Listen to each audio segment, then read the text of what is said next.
வணக்கம். நீங்க குடுத்திருக்கிற சோர்சஸ வச்சு அதுல இருக்கிற முக்கியமான விஷயங்கள பத்தி நம்ம ஆழமா பேசப் போறோம். இன்னைக்கு நம்ம டாபிக் பிட்காயினோட எதிர்காலம். முக்கியமா மார்க்கெட் சரிஞ்சிட்டு இருக்கிற இந்த நேரத்துல ஜேபி மார்கன் பேங்க் மட்டும் எப்படி 2026ல ஒரு பெரிய ஏற்றம் வரும்னு தைரியமா சொல்றாங்கன்னு நீங்க தெரிஞ்சுக்க விரும்பியிருந்தீங்க.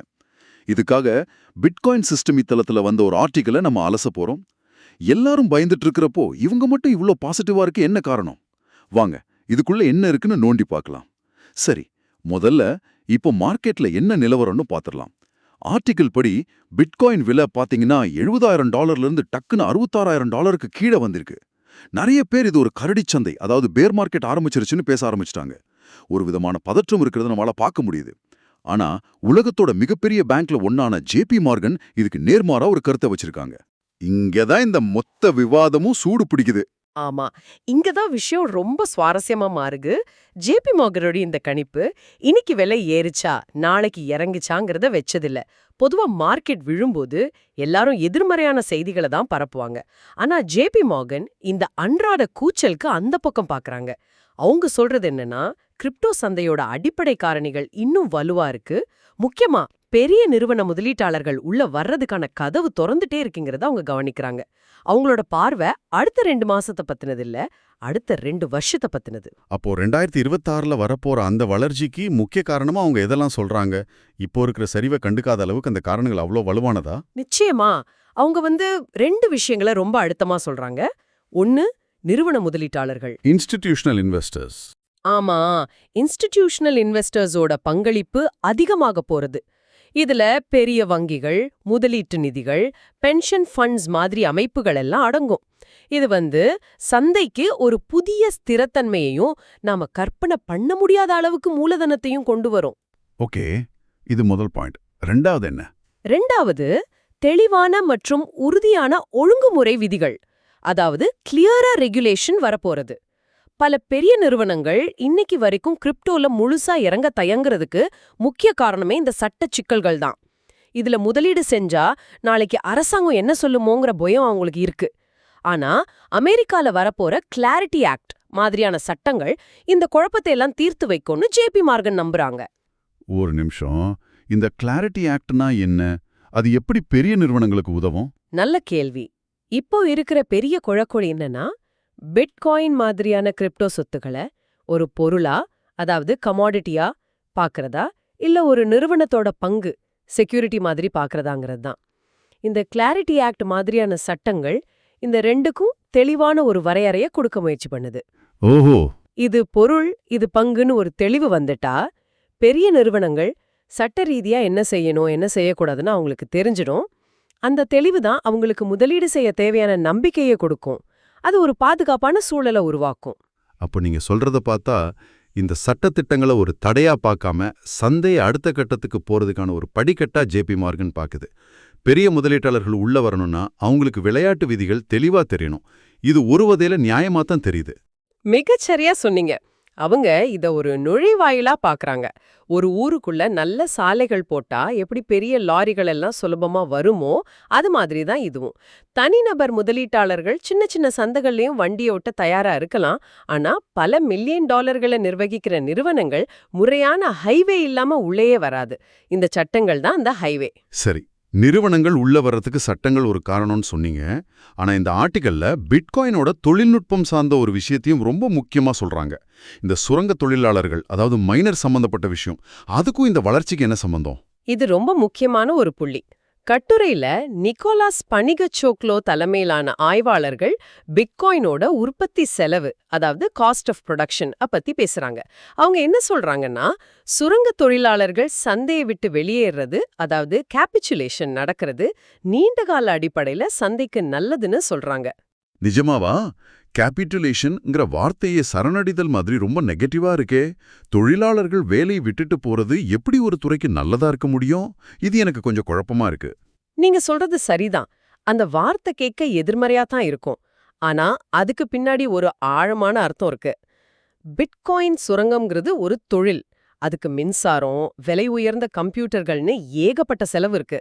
ஒரு பிட்காயினை உருவாக்குறதுக்கான செலவை விட அதோட சந்தை விலை குறையும் போது சுரங்க தொழிலாளர்களுக்கு நஷ்டம் வரும். ஆமா, அது சரிதான். குறிப்பா பழைய டெக்னாலஜி வச்சிருக்கிற அதிக மின்சார செலவு பண்ற சுரங்க தொழிலாளர்களால தாக்கு பிடிக்க முடியாது. அவங்க தங்களோட மெஷின்களை ஆஃப் பண்ணிட்டு தொழிலை விட்டு வெளியேறிடுவாங்க. இதுதான் கேபிட்டுலேஷன். ஓகே, புரியுது. ஆனா இது எப்படி நல்லது? ஒரு காட்டுல பலவீனமான மரங்கள் தானா விழுந்தாதான் வலிமையான மரங்கள் செழிப்பா வளர்றதுக்கு இடம் கிடைக்கும். அது மாதிரி தான் இதுவும். திறனற்ற அதிக செலவு பண்ற சுரங்க தொழிலாளர்கள் வெளியே போனதுக்கு அப்புறம் சந்தையில திறமையான குறைந்த செலவுல இயங்குற சுரங்க தொழிலாளர்கள் மட்டும்தான் இருப்பாங்க. இது சந்தையோட அடித்தளத்தை இன்னும் வலுவாக்கும். இது ஒரு விதமான சுய திருத்த செயல்முறை, செல்ஃப் கரெக்ஷன். தேவையில்லாத போட்டி குறைஞ்சு ஒட்டுமொத்த நெட்வொர்க்கும் இன்னும் திறமையா செயல்பட ஆரம்பிக்கும். இந்த திருத்தம் முடிஞ்சதுக்கு அப்புறம்தான் அடுத்த கட்ட ஆரோக்கியமான வளர்ச்சி தொடங்கும்னு ஜேபி மார்கன் ஆய்வாளர்கள் நம்புறாங்க. வாவ், நான் கூட மைனர்கள் வெளியேறுவது ஒரு கெட்ட அறிகுறி என்று தான் நினைத்திருந்தேன். ஆனா நீங்க சொல்றத பார்த்தா இது சந்தையின் ஒரு ஹெல்த் செக்அப் மாதிரி தெரியுது. இது ரொம்பவே ஆச்சரியமான பார்வை. அப்போ ஒரு முதலீட்டாளரா மைனர்கள் இப்படி வெளியேற செய்தியை கேட்டா நாம அதை ஒரு வாய்ப்பா பார்க்கலாமா? சந்தை அடிமட்டத்துக்கு பக்கத்துல இருக்குன்னு எடுத்துக்கலாமா? அது ஒரு நல்ல கேள்வி. ஆனா அது ஒரு நேரடியான வாங்கும் சிக்னல், அதாவது பையிங் சிக்னல் அப்படின்னு எடுத்துக்க முடியாது. ஆனா அது சந்தையில பயம் உச்சகட்டத்துல இருக்குங்கிறதோட அறிகுறி. சந்தை ஒரு முக்கியமான திருத்த கட்டத்துல இருக்குங்கிறத அது காட்டுது. அனுபவம் உள்ள முதலீட்டாளர்கள் இந்த மாதிரி சமயங்கள்ல தான் அதிக கவனம் செலுத்துவாங்க.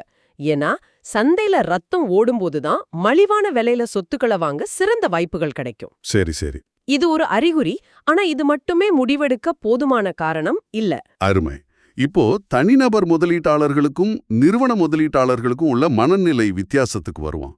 கட்டுரை என்ன சொல்லுதுன்னா, இந்த விலை சரிவுக்கு மத்தியிலையும் நிறுவனங்களோட ஆர்வம் குறையவே இல்லையா. ஆனா தனிநபர்கள் பயந்து போய் விற்கிறாங்க. இது ஏன் இப்படி? ஆமா, இதுதான் ரெண்டு தரப்புக்கும் உள்ள அடிப்படை வித்தியாசம்.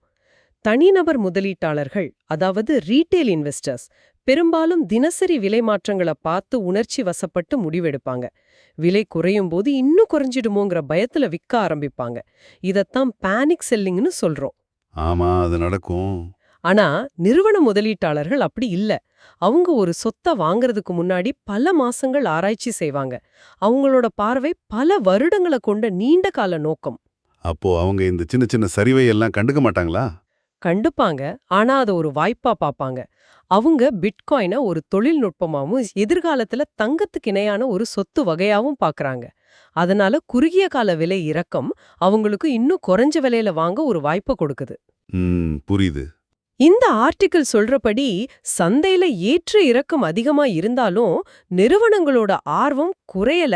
அவங்க அமைதியா சரியான தருணத்துக்காக காத்திருக்காங்கன்னு அர்த்தம். நீங்க சொல்றதெல்லாம் சரி. ஆனா எல்லா பெரிய நிறுவனங்களும் இதே மாதிரி நீண்ட கால நோக்குல தான் யோசிக்குமா? இல்ல சில ஹெட்ஜ் ஃபண்ட்ஸ் மாதிரி அமைப்புகள் குறுகிய கால லாபத்துக்காக உள்ள வந்து சந்தையை இன்னும் அஸ்திரப்படுத்த வாய்ப்பு இருக்கா? நிச்சயமா அந்த வாய்ப்பு இருக்கு. எல்லா நிறுவனங்களும் ஒரே மாதிரி இல்ல. சில ஹெட்ஜ் ஃபண்ட்ஸ் குறுகிய கால வர்த்தகம் செஞ்சு சந்தையில ஏற்ற இறக்கங்களை அதிகப்படுத்தலாம். ஆனா ஜேபி மார்கன் இங்க குறிப்பிடுறது பென்ஷன் ஃபண்ட்ஸ், என்டோமெண்ட்ஸ் மாதிரியான அமைப்புகளை. இவங்களோட இயல்பே நீண்டகால முதலீடு தான். ஒரு சின்ன உள்ளூர் உணவகத்துக்கு திடீர்னு மிஷலின் ஸ்டார் படைச்சா என்ன ஆகும்னு யோசிச்சு பாருங்க. ஓ, நிறைய புது கஸ்டமர்ஸ் வருவாங்க. அந்த உணவகத்துக்கு ஒரு பெரிய பேரும் புகழும் கிடைக்கும். அதேதான். ஆனா அதோட அந்த உணவகத்தோட தரம், சேவை எல்லாமே ஒரு ஸ்திரத்தன்மைக்கு வந்தாகணும். விலையும் கொஞ்சம் அதிகமாகலாம். ஆரம்பத்துல அங்க சாப்பிட்ட பழைய வாடிக்கையாளர்கள் சிலருக்கு அது பிடிக்காம போகலாம். ஆனா அந்த உணவகம் இப்போ ஒரு பெரிய பிராண்டா மாறிடுச்சு. ஆமா. கிரிப்டோ சந்தைக்குள்ள இந்த மாதிரி பெரிய நீண்ட கால முதலீட்டாளர்கள் வர்றதும் கிட்டத்தட்ட அது மாதிரி தான். அவங்க சந்தைக்கு ஒரு புதிய மரியாதையும் ஸ்திரத்தன்மையும் கொண்டு வருவாங்க. ஆனா ஆரம்ப காலத்துல இருந்த அந்த காட்டுத்தனமான ஏற்ற இறக்கங்கள் குறையலாம். சூப்பரான அனலாக். அப்போ ஜேபி மார்கனோட மொத்த பார்வையும் நாம் இப்படி சுருக்கி சொல்லலாம். இப்ப நடக்கிற விலைச்சரிவு ஒரு ஆரோக்கியமான திருத்தம். இது திறனற்ற சுரங்க தொழிலாளர்களை வெளியேற்றுது. அதே சமயம் அரசாங்கத்தோட தெளிவான சட்டங்கள் பெரிய நிறுவனங்கள் உள்ள வர்றதுக்கான சிவப்பு கம்பளத்தை விரிக்குது. இந்த ரெண்டும் சேரும்போது 2026ல கிரிப்டோ சந்தை ஒரு புதிய உச்சத்தை அடையும். இது குறுகிய கால வழியை தாண்டி நீண்ட கால ஆதாயத்தின் மேல இருக்கிற நம்பிக்கை. மிக சரியா தொகுத்துட்டீங்க. அவங்களோட நம்பிக்கை தற்போதைய சந்தை உணர்வுகள், பயம், பேராசை மாதிரியான தற்காலிக விஷயங்கள் மேல இல்ல, வரப்போற பெரிய கட்டமைப்பு மாற்றங்கள் மேல இருக்கு. அவங்க பிட்காயினை வெறும் ஊகச்சொத்தா பார்க்காம நிறுவனங்கள் தங்களோட பேலன்ஸ் ஷீட்ல வச்சுக்கக்கூடிய ஒரு புதிய சொத்து வகையா பார்க்கறாங்க. ஓ, அதனால தான் அந்த ஆய்வறிக்கைக்கு தங்கத்தை விட பிட்காயினை விரும்பும் ஜேபி மார்கன் ஒரு தலைப்பு கூட இருக்கு. அப்போ இந்த கலந்துரையாடல்ல இருந்து நாம எடுத்துக்க வேண்டிய முக்கியமான விஷயம் என்னன்னா, ஜேபி மோகனோட 2026 கணிப்புங்கிறது வெறும் ஒரு விலை கணிப்பு மட்டும் இல்ல. அது கிரிப்டோ சந்தையோட பரிணாம வளர்ச்சியை பத்தின ஒரு கணிப்பு. கிரிப்டோவோட அடுத்த அத்தியாயம் தனிநபர் முதலீட்டாளர்களோட உணர்ச்சிகளால இல்லாம பெரிய நிறுவனங்களோட கணக்கிடப்பட்ட நீண்டகால செயல்களால எழுதப்படலாங்கிறத இது காட்டுது. ஆமா, இது சந்தையோட முதிர்ச்சியை குறிக்கிற ஒரு முக்கியமான கட்டம். எந்த ஒரு புதிய தொழில்நுட்பமும் அப்படிதான். முதல்ல அதை கண்டுபிடிச்சவங்க, அப்புறம் அதை பத்தி ஆர்வமா இருக்கிற தனி நபர்கள்னு ஒரு சின்ன வட்டத்துக்குள்ள இருக்கும். அதோட மதிப்பு நிரூபிக்கப்பட்ட பிறகு பெரிய நிறுவனங்கள் உள்ளே நுழையும். கிரிப்டோ இப்போ அந்த முக்கியமான கட்டத்துல இருக்குன்னு ஜேபி மார்கன் நம்புது. இப்போ உங்களுக்காக ஒரு சிந்தனை. ஜேபி மார்கன் கணிக்கிற மாதிரி எதிர்காலத்துல கிரிப்டோ சந்தையில நிறுவனங்களோட ஆதிக்கம் அதிகமானா உங்கள போன்ற தனிநபர் முதலீட்டாளர்களுக்கு அதோட தாக்கம் எப்படி இருக்கும்? ஒரு பக்கம் அது சந்தையை இன்னும் ஸ்திரப்படுத்தி ஏற்ற இறக்கங்களை குறைச்சு ஒரு பாதுகாப்பான முதலீட்டுச் சூழலை உருவாக்குமா, அல்லது மறுபக்கம் அந்த மிஷ்லின் ஸ்டார் கிடைச்ச உணவகம் மாதிரி பெரிய நிறுவனங்களோட வருகை ஆரம்பகால முதலீட்டாளர்களுக்கு கிடைச்ச அந்த அசுர வளர்ச்சி வாய்ப்புகளை குறைச்சு சந்தையை அவங்களோட கட்டுப்பாட்டுக்குள்ள கொண்டு வந்துடுமா? இத பத்தி நீங்க யோசிச்சு பாருங்க.